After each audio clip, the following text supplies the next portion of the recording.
What's up, guys? It's Tony from Streetball Strategies, where we use strategy to build your streetball legacy. Last week we were talking about how to play in extreme heat and what happens when a heat wave breaks. Usually it rains, and so this week we're talking about how to play in the rain. Now you may be saying to yourself, why would you ever play in the rain? If it rains, I'll just leave and come back later. Well, let me paint some scenarios for you. Let's say you're in the middle of a game and it starts raining. Let's say you are planning a day of ball with your friends, and for whatever reason it's hard to get all of you guys together. And so you finally organize a day where you're gonna all get together and play basketball. You get out here, you get a couple games in, and it starts raining. What are you gonna do? Are you gonna leave and call it a day? Let's say you're playing in a basketball tournament and it starts to rain, and their policy is, as long as there's no lightning, we play rain or shine. Now you probably paid a lot of money to play in that tournament. What are you gonna do? Are you gonna walk away? My point is, sometimes playing in the rain is unavoidable, and as a streetball player, even if you live in a place where it rarely rains, you need to have the experience of playing in the rain under your belt. It's a tool in your toolbox that you should have as a streetball player.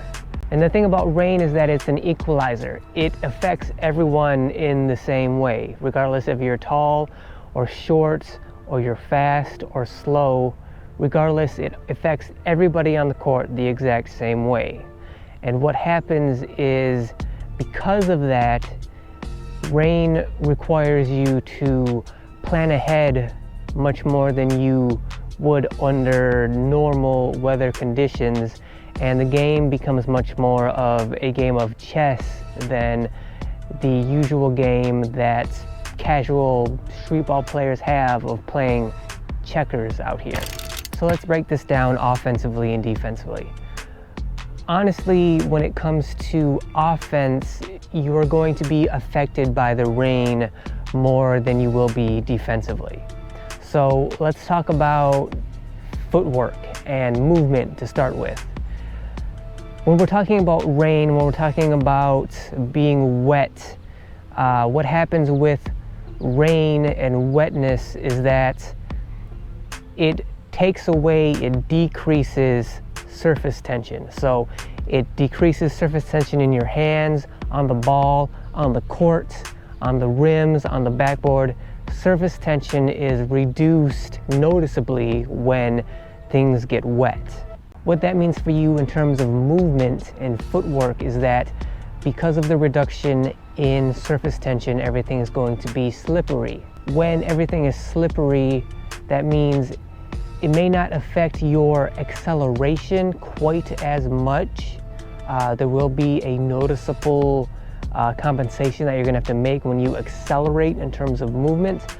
But when it's really going to come into effect is your ability to stop and your ability to turn while you're moving and running. Because you're not gonna be able to stop as quickly, because you're not gonna be able to stop as hard or turn as hard, that's going to naturally affect the way you accelerate, because you're not going to be able to accelerate as fast as you normally would, because you're not going to be able to stop as hard and quickly as you normally would.